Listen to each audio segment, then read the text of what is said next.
We need 120 grams of glucose a day just to keep our brains working properly. False.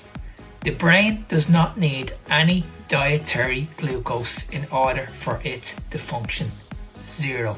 Now, our brains can work on less, but it's not optimal, right? And it means that we struggle. I strongly disagree with you. It's going to be very optimal because we're going to be running off a better energy source when we remove the carbohydrates.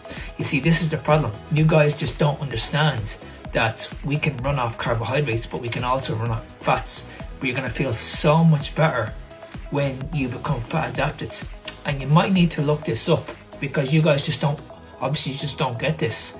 Your body can produce its own glucose, okay, through gluconeogenesis. So if we're able to do this and your body's able to produce it on its own, why do I need to add in carbohydrates? This is what's not optimal. We need to get back to some common sense here. Why would I feed the brain sugar when it's made of fats? And we need to understand this, that if we do this over a long period of time, this is going to have a negative impact on your health. Guys, it's only a matter of time. It's only a matter of time before this shit catches up on you and you're going to have no idea why. None of this food belongs in the body. I keep on saying this.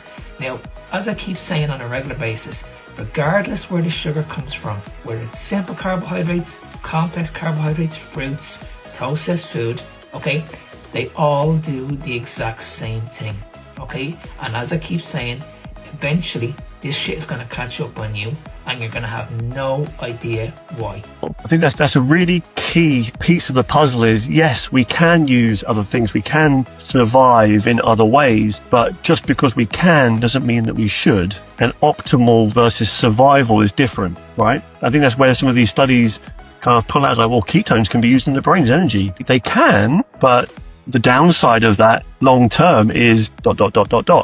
We absolutely can, and I would recommend every one of you watching me right now should be doing this diet, simply because it's going to improve your health very, very quickly.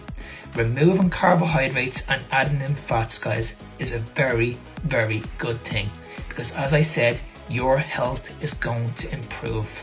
Okay, now when you look at this, we can support mitochondrial health, we can reduce inflammation, we can actually improve our brain health. Guys, the list goes on and on and on. Carbs will not do this. It will actually have the opposite effect. So we need to understand what the problem here is. Okay, it's not because you guys are just getting older, okay, and you're blaming genetics and you're blaming age. No, it's down to the food that you're eating. You're in survival mode, you're under threat. The body will pick that up as threat, which is why they often kind of will talk about feelings of anxiety and kind of feelings of disconnect. And it's like, well, the reason you're feeling like that is because that is your body's response to threat. And the threat is you're not providing your body with enough energy. And one of the, the first sort of sign of threat to the body is anxiety. No, so you're still not getting this.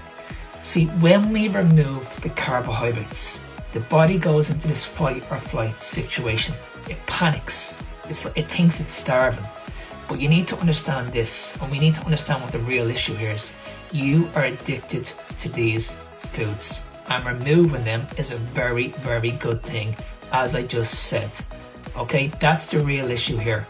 How many times have you said to yourself, I'm going to go on a diet, you remove the carbohydrates, and then within 2 or 3 days, you know fully well you can't do this any longer than 2 or 3 days. Why do you think that is? Because these foods were never going to go without a fight. These foods are designed for you guys to overconsume on. That's what the real issue here is.